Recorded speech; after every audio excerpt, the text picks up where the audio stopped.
Hari-hari ini orang selalu kepengen tergerak ke kata modern. Dan ini pun 10-20 tahun yang lalu, saya sangat antusias dengan kata modern. Kenapa saya katakan seperti itu? Saya merasa tidak ada solusi lain untuk mencapai satu keberhasilan di sektor pertanian kalau kita tidak modern. Akhirnya baru tahun 2015, sekitar 8 tahun, 9 tahun lalu, saya baru bisa kesempatan untuk belajar ke beberapa negara. Tahun 2015 saya belajar di Jerman.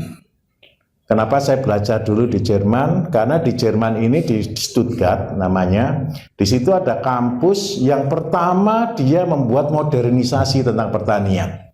Kampus ini berdiri tahun 1818. Jadi di Stuttgart, kampus ini dibuat oleh sebuah raja, oleh seorang raja ini. Kenapa dia membuat kampus ini? Karena terjadi gunung meletus di Indonesia, yaitu Gunung Tambora. Pada tahun 1815 Tambora meletus, sehingga terjadi kelaparan hebat di Eropa, terutama di Jerman. Nah, ketika terjadi kelaparan hebat di sana, akhirnya raja memerintahkan membuat kampus pertama kali untuk bagaimana rakyatnya bisa hidup dan bisa makan dengan mengubah pola, yaitulah modernisasi pertama di sektor pertanian. Karena itu saya pilih Stuttgart untuk saya belajar tentang kata modern. Dan Stuttgart sendiri banyak, mulai dari mobil-mobil mewah kelas atas itu semua dari Stuttgart. Di Stuttgart itu saya senangnya ada 1.900 hak paten di sana, di satu desa kecil itu. Banyak orang-orang pinternya luar biasa. Saya tinggal di sana di sebuah peternakan. Nah, ini saya tunjukkan Bapak Ibu, tapi jangan sakit hati. Tanahnya 200 hektar, luas atau tidak? Luas. Sapinya sekitar 300 ekor. Dia memiliki instalasi full. Instalasi full itu bagaimana saya katakan, kalau saya nyebutkan tentang integrasi pertanian, ini instalasi full. Dari kotoran sapi diolah jadi biogas, dari biogas diolah jadi pupuk untuk yang 200 hektar untuk tanam gandum. Karyawannya hanya 5 orang. Karena semua sudah mekanik. Menurut Bapak Ibu sudah canggih atau tidak? Canggih, sangat amat canggih. Jadi saya ceritai sedikit. Tanam gandum. Setelah tanam gandum semua pakai mesin.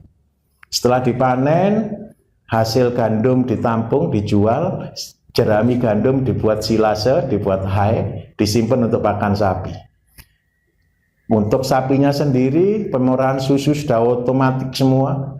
Dari pengolahan sampai pasteurisasi full otomatis.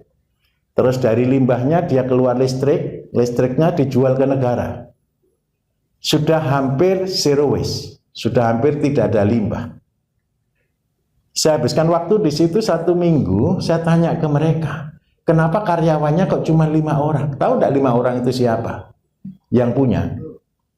Anaknya 2 dan menantunya 2.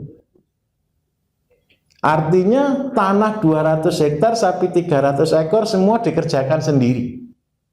Di depan rumahnya ada supermarket, yang jaga juga anaknya. Saya bertanya ke beliau, Bapak, dengan konsep yang sudah Bapak kembangkan, ini adalah pertanian yang menjadi cita-cita semuanya. Kalau Bapak Ibu kepengen tidak punya konsep seperti itu? Sudah modern semua, sudah pakai alat berat semua, sudah canggih semua, kepengen tidak kira-kira seperti itu? Kepengen. Yang membuat saya jadi grogi Bapak Ibu ketika saya tanya, saya mau tanya jujur, untung atau tidak? Tahu jawabannya, kita tidak untung. Saya ulangi, dia berkata jujur tidak untung. Akhirnya saya mundur lagi, kenapa yang membuat tidak untung?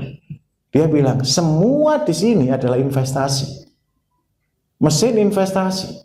Dan semua, tanda kutip, hutang bank. Jadi biaya terbesar adalah untuk bayar hutang. Oke, ini yang saya pelajari dari Jerman. Saya pindah sekarang ke daerah Israel. Israel Bapak Ibu kenal sebagai negara apa? Tercanggih pertanian di dunia. Ekspor buah seluruh Eropa hampir dari Israel. Ekspor sayur, ekspor ikan nila dan sebagainya hampir dari Israel semuanya. Ketika saya belajar di sana, saya belajar tentang 3 hal Bapak Ibu di Israel. Yang pertama, ini juga membuat saya sakit hati kadang-kadang. Cita-cita anak-anak kita, anak-anak muda Indonesia, bertani dengan super modern. Close house, sudah pakai insect net, sudah pakai greenhouse, sudah pakai mekanik semuanya. Tanamannya tanaman tanda kutip ekspor. Ketika saya belajar di sana terjadi sesuatu yang luar biasa. Kenapa kok begitu? Semua kalau di Israel basic adalah air. Ada aquaponik, ada hidroponik, ada NFT, ada drip irrigation. Semua yang berbasis kepada air. Kenapa air dibuat hidroponik Bapak Ibu pertama kalinya? Karena hujan di Israel setahun cuma 10 hari. Air itu sangat amat mahal. Karena itu dia menggunakan sistem hidroponik. Tujuannya adalah tidak boleh air dibuang. Jadi bagaimana air itu diolah, diputer, difilter dan sebagainya untuk kembali lagi digunakan sebagai bahan baku. Sehingga dia menciptakan drip irigasi supaya apa? Tanaman itu betul-betul mendapatkan jumlah porsi air yang ideal. Nah, akibatnya apa? High cost. Biayanya mahal.